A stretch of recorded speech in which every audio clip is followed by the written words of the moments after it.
Hello Michigan gardeners, this is Doug at Buzzard Family Farm. We are on Verona Road just outside of Marshall, Michigan. Looking at pollinator plants, especially for the honeybees at this point.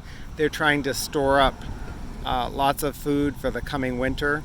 This is an aster called Purple Dome. It usually flowers in September. This year it actually started in August. And you can see the bees working it pretty hard. It's a great source of nectar and pollen for the pollinators. And then the next one down is an aster called Radon's Favorite. You can see how immense it gets. Part of it hasn't even flowered yet. But again, if I can position the camera here, you can see the bees working the flowers here. And then another one, which is called October Skies. It's another large aster just down the path here.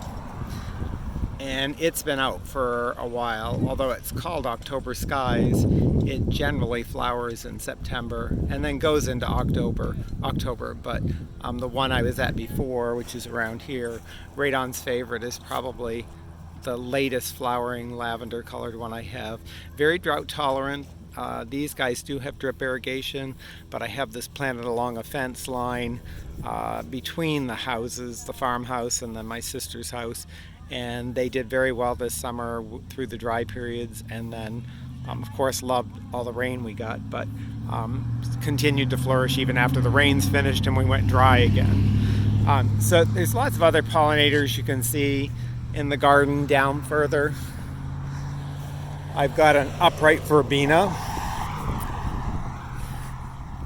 which is called Brazilian verbena or Verbena Bonariensis. And it's very pretty this time of year. Starts flowering in August, and again, if you look carefully, you'll see the honeybees working it pretty hard. So it's another of the late flowering plants. This one is a self-seeding annual. A bit aggressive if you haven't got a good spot for it, like a fence or something where you want it.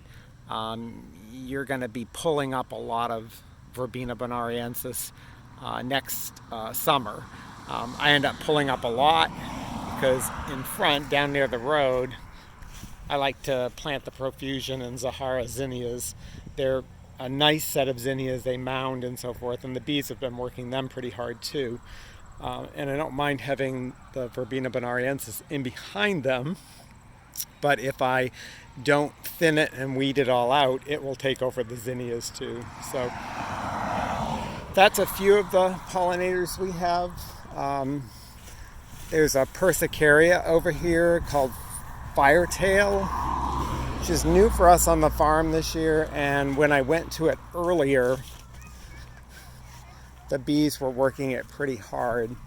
You can see one or two in there now, but this is again another late flowering plant. So if you're thinking of having bees, one of the things you do need to think about is providing them with sources of food throughout the season. Perennials certainly do that, as long as you have a nice staggering of different perennials that they can go to. If you have just June blooming or just July blooming, that's not going to be enough for them. They need to have something flowering all through the season. And I'm actually supplementing right now and feeding the bees a little bit of sugar water, again in an effort to help them get enough food for the winter. And I'm hoping the teachers of the class that I took in the spring will have a class later this fall about winterizing your hive.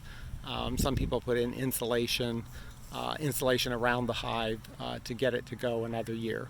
But next video I will take you over by the beehives and look at the strawberries to show you the progress on those strawberries that I planted back in May. And they look really good. They filled in really nicely.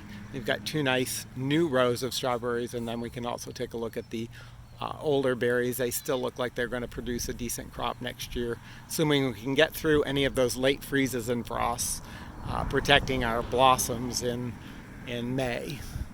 All right, just some pollinators today that you might be thinking about adding to your garden. We do offer all these plants for sale. Asters, I do not like to carry them all the way through the summer until fall when they're flowering.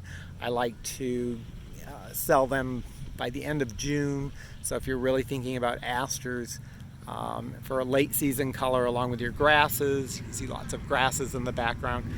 I think it's better to plant them early in the summer, get them into the ground, they'll get acclimated, and then you'll have a real show of color and fall foliage that particular fall.